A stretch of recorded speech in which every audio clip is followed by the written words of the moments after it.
343 is the last section of Unit 3. It's pretty much a review of experimental design, but now we're talking about applied experimental design and how it relates to health, and this goes into clinical trials. So we're going to talk about how clinical trials are collected and they're valid and then also ethical, and we're going to talk about different types of experimental designs, which again should be kind of a review. So by the end, you should know these terms here: clinical trial, what a controlled study is, which again, you should know what that is by now, a double blind, an open, a placebo, and a single blind study. So Mike Smith, back to him. He's finally in remission. After the amputation, his cancer is gone. And now the doctor has asked him if he'd like to participate in clinical trial for scheduled exams to check for reoccurrence. All right, so we're going to talk about what a clinical trial are. So clinical trials are basically experiments that are done using a new drug, a new treatment, a new surgery to make sure they are safe. So what Mike would be a part of, if he would be part of this clinical trial, he would be one participant of many that have similar cancers, and they'd be similar types of people. Again, you want to try to make it as controlled as possible. And they would be doing the same exact thing to check for reoccurrence, and then they would see how effective it is, how safe it is, but they also have to do really about the ethics we'll talk about later. So clinical trials pretty much comes in for trials, but before we get there, so the first thing you have to do is get these approved. So you go to the FDA and you have to show significant research that this drug will even work. So usually first we're doing animal trials, or in situ, so we've done it on cells that are just sitting there in a petri dish, maybe not in full-blown people, but we've done it on cells, and you've shown that it is safe. There would be limited side effects and stuff like that. And then you have to get patients to recruit. Generally, these are patients who've nothing else worked, and so they're looking for that last miracle, that last ditch effort to get them to approve, at least in the first stage. And then you're going to have to do your statistical analysis. If it works, then you can actually put out your drug onto the market. So phase one is you do a very small group of people, because again, if it's bad, you don't want to hurt a whole bunch of people. And again, these are probably people that don't really have much of a choice. So they have full-blown pancreatic cancer, which is one of the hardest ones to treat, and they can't, there's every other test, chemotherapy isn't working, every other drugs are not working. So they're finally say, okay, here's a clinical trial, you want to try this, and the doctor will discuss the possible risks and stuff like that. And what they'll do is they'll try various dosage, make sure we know what the dosage range is, identify side effects at this stage. If we determine it's still safe and works, halfway works, I mean, obviously if it doesn't work, we're not going to go on to phase one. You can go on to phase two. So phase two, you're going to do it with some more people. And again, you're going to determine how effective it is, and you're going to try to sharpen that proper dosage. So you might have had a wider range in one, but now you're going to go and have a sharper one. Phase three, now you're doing on more people, so now you probably will have all the side effects listed, because now you have a wide range of genetics, going back to that pharmacology. The pharmacogenetics, so you have more genetic variation people here, so you'll see more of the different side effects. And then finally, phase four would be the drug is out in the main public and being sold over the counter. So Easton Memorial, this is actually from last year, I didn't update it, but you can see Easton Memorial Hospital even has clinical trials going, and their big ones are on breast cancer. It all depends on what hospital you're going to, and what part of the country. There's various reasons on what clinical trials go, so a lot of patients sometimes will be flown different places or have to go different places to participate in these clinical trials. So here's some. If you look here, right here, randomized clinical trial of standard adjuvant endocrine therapy, so you're talking about hormonal therapy, with or without chemotherapy, and then you're going to be with hormone receptor positive and HER negative breast cancer.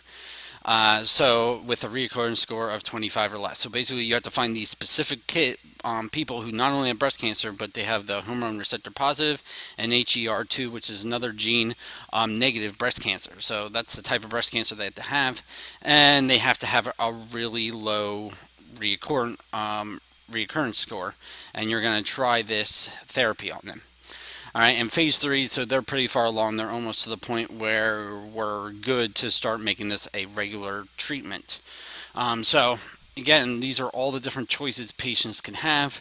Some of these would be last ditch. Some of these might just be another try. The first try didn't work, so let's try one of these clinical trials. As you can see, you have to be specific though, because again, there's so many different ways people react to drugs and stuff like that. Phase 4, there you go. You just enter the market. All right, so types of clinical trials. So this is where we talk about our clinical trials. So first of all, they have to be randomized. You want a control group and the treatment group chosen at random. You don't want to pick. You have to still be specific on what your patients are, but you still don't want to pick all the same type of patients, because if you do that, then there's a chance that it's not going to work on other types of patients. So for example, if you picked all white women at the age of 40, well, then what happens if they're African American? We don't know if that affects them a little bit differently. All right. The best one is a double-blind study, and we need to make sure it's controlled, so we have a control group or not when it's ethical, and we'll talk about that in a second. So the treatment, obviously, they're the ones who are given the experimental drug. The control group is given a standard treatment or the placebo. So in some aspects, it's not ethical to give a placebo. If someone's dying, you're not going to give them a fake pill, because they would die. All right, so you still have to give them, at least keep them on the standard treatment or the normal treatment that we would usually give them, but then we give the other group the experimental drug. If it's not a life or death situation, you can give somebody a placebo, and then give the other group an experimental drug and compare the two. Now, double blind. So this is a way to prevent bias. So on a single blind study, basically, so this picture is kind of weird, but it basically gets the point. On a single blind study, the patient doesn't know what he's getting. All right, so if the patient knows he's getting placebo, obviously nothing's going to happen. So again, the reason why we do the placebo is to see if it's just in their head of why their drug is working. So, or if they're just getting the standard treatment, or if they know they're just getting the standard treatment opposed to, that could have effects based on what you had. That's a lot of times we've talked about this one, where the patient should know really what they're getting. Now, a double-blind study is even better, because if the scientist giving the drug doesn't know either, then he can't be biased on seeing how the effects are, because sometimes you could look at the patient's symptoms and think they're less than they really are, just because you know you gave him the new drug, just to make your study. You could even do it subconsciously. All right. So what you want to do is then have an independent researcher. So this would be this little guy over here, who knows what drug is being used, and what he'll do is he'll still get the data from the doctor, but the doctor wouldn't know which is which, and then he would do the statistics to figure out if the drug worked or not, just based off of his data. But he didn't know if that patient had the drug or not. All right, so it's kind of like to reduce as much bias as possible, and this is the best situation. Now, there's times when you can't do this.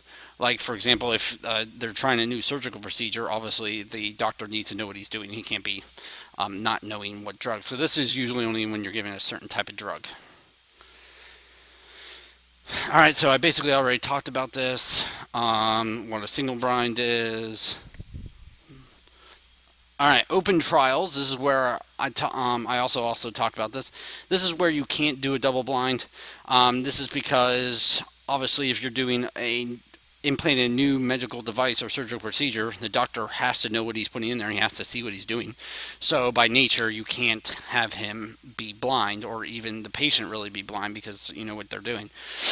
So there's going to be some error and bias in there, but that's just the nature of the beast of what you're doing.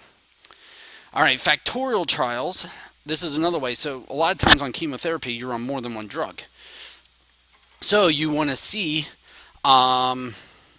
you want to see how those drugs can be combined.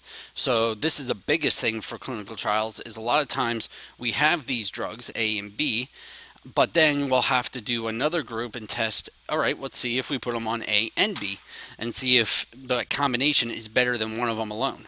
All right, so that is kind of sometimes the downfall is it's difficult to decipher the results because there's so many different things going on, but that will kind of help you know if there's a good combination therapy. Crossover trials. So again, when you're doing the factorial trial and you're given A and B, well, it doesn't matter if patient 1 receives drug A for a little bit and then receives drug B, or is it better if he receives drug B first and then drug A? So what you need to do is, if you're doing a combination treatment, you need to figure out, is it better to give one drug before the other? So they'll test the differences there. All right, and you're not going to need to know the names, just know the importance of these. Obviously, if drug A works better than does something in the body that shuts something off, so then drug B can work better, it would be better to give drug A first. Whereas the opposite is true if drug B did something to make drug A work better. All right, so that's why we do these trials.